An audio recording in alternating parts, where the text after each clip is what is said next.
Bom dia, este é um momento de reflexão. Fortaleça o seu coração e repasse esta mensagem a todos que ama. Firmeza de fé. E os que estão sobre a pedra, estes são os que, ouvindo a palavra, a recebem com alegria, mas como não têm raiz, apenas creem por algum tempo e na época da tentação se desviam. Jesus, o Evangelho de Lucas, capítulo 8, versículo 13. A palavra pedra entre nós costuma simbolizar rigidez e impedimento. No entanto, convém não esquecer que Jesus, de vez em quando, a ela recorria para significar a firmeza. Pedro foi chamado pelo Mestre, certa vez, a rocha viva da fé. O Evangelho de Lucas fala-nos daqueles que estão sobre pedra, os quais receberão a palavra com alegria, mas que, por ausência de raiz, caem fatalmente na época das tentações.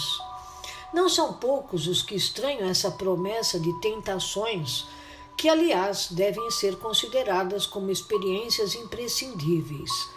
Na organização doméstica, os pais cuidarão excessivamente dos filhos em pequeninos, mas a demasia de ternura é imprópria no tempo em que necessitam demonstrar o esforço de si mesmos. O chefe de serviço ensinará os auxiliares novos com paciência e depois exigirá com justiça expressões de trabalho próprio. Reconhecemos assim pelo apontamento de Lucas que nas experiências religiosas não é aconselhável repousar alguém sobre a firmeza espiritual dos outros. Enquanto o imprevidente descansa em bases estranhas, provavelmente estará tranquilo, mas, se não possui raízes de segurança em si mesmo, desviar-se-á nas épocas difíceis com a finalidade de procurar alicerces alheios. Tudo convida o homem ao trabalho de seu aperfeiçoamento e iluminação. Respeitemos a firmeza de fé onde ela existir, mas não olvidemos a edificação da nossa para a vitória estável. Emmanuel, neste capítulo, vem nos falar sobre a fé, mãe de todas as virtudes que nos conduzem a Deus. Como nos ensinam os espíritos superiores no Evangelho segundo o Espiritismo, capítulo 19, item 11, a fé é a base da regeneração. Por isso é preciso que essa base seja forte e durável, porque se a menor dúvida vier a abalá-la, não sustentará a edificação sobre ela. Por essa razão, nosso benfeitor espiritual nos traz considerações sobre a fé sólida, aquela que realmente propicia ao coração humano a resiliência necessária diante dos percalços da vida.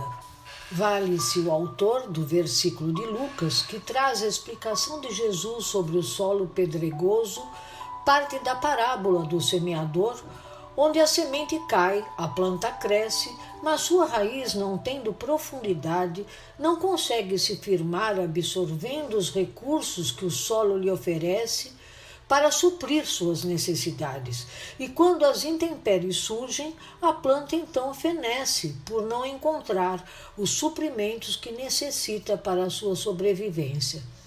Transferindo-se o exemplo dado pelo Mestre para o campo do espírito, o solo pedregoso são as almas, os corações superficiais, que não têm se dedicado ao trabalho de purificação do solo íntimo, não só acolhendo, mas especialmente fornecendo recursos à semente para que ela germine e cresça fortalecida. Muitos irmãos já buscaram uma crença religiosa, recebendo de alguma maneira as lições de Jesus ou de outras tradições espirituais nobres e elevadas, acolhendo assim alguma semente de conhecimento superior. Ocorre, porém, que não tem trabalhado para remover as pedras dos vícios, das mágoas, dos hábitos perniciosos, dos pensamentos infelizes, preferindo manter-se na mesma superficialidade de vida, oferecendo um terreno muito pobre para aquela planta crescer.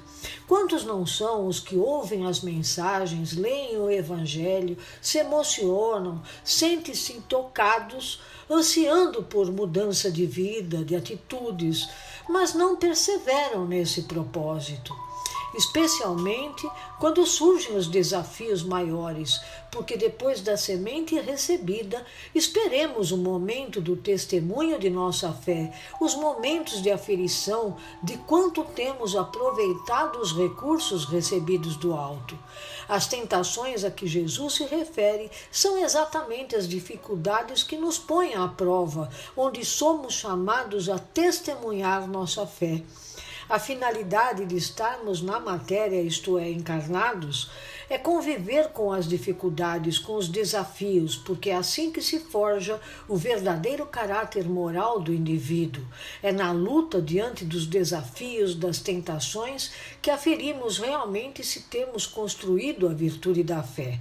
O apóstolo Tiago, em sua epístola, capítulo 1, versículo 12, escreve: Bem-aventurado o homem que sofre a tentação, porque, quando for provado, receberá a coroa da vida. Portanto, o Espírito só acrescenta ao tesouro do coração quando passa incólume pelas provas e tentações a que é submetido. Muitos, diz Emmanuel, não entendem essa promessa de tentação, ou seja, ter que passar por provas de resistência moral e espiritual. Cita o autor exemplos do cotidiano, como da ternura excessiva dos pais ser imprópria em tempo de o filho assumir responsabilidades, e o do chefe que cobra o desempenho dos auxiliares. É justo que, depois dos recursos oferecidos, espere-se que assumam suas responsabilidades. Esse é o testemunho que lhes cabe nas aferições que a vida traz. E assim se dá em termos espirituais. Pelos recursos que recebemos do Evangelho na presente encarnação, nos fortalece para que tenhamos condições de enfrentar os reveses que a vida nos apresenta com tranquilidade, com absoluta confiança de que nada acontece se não tiver como propósito nosso crescimento espiritual.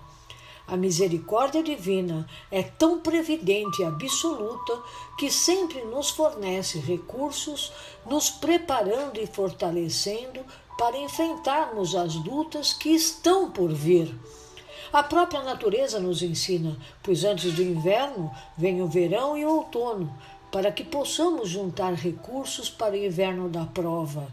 E passando por ele, chega-nos a primavera do florescimento e da renovação. O alto sempre nos ampara, fornecendo recursos, e esta reflexão pode estar entre eles. Portanto, estejamos dispostos a oferecer a receptividade necessária e o espaço em nosso coração para que a semente se desenvolva e estejamos preparados para enfrentar com serenidade as provas que sejam inevitáveis, graças a Deus. Esta mensagem foi extraída do livro Caminho, Verdade e Vida, psicografado por Francisco Cândido Xavier, pelo Espírito Emmanuel, no capítulo 124, Firmeza de Fé. Que tenhamos todos um excelente dia na companhia do nosso Mestre Jesus.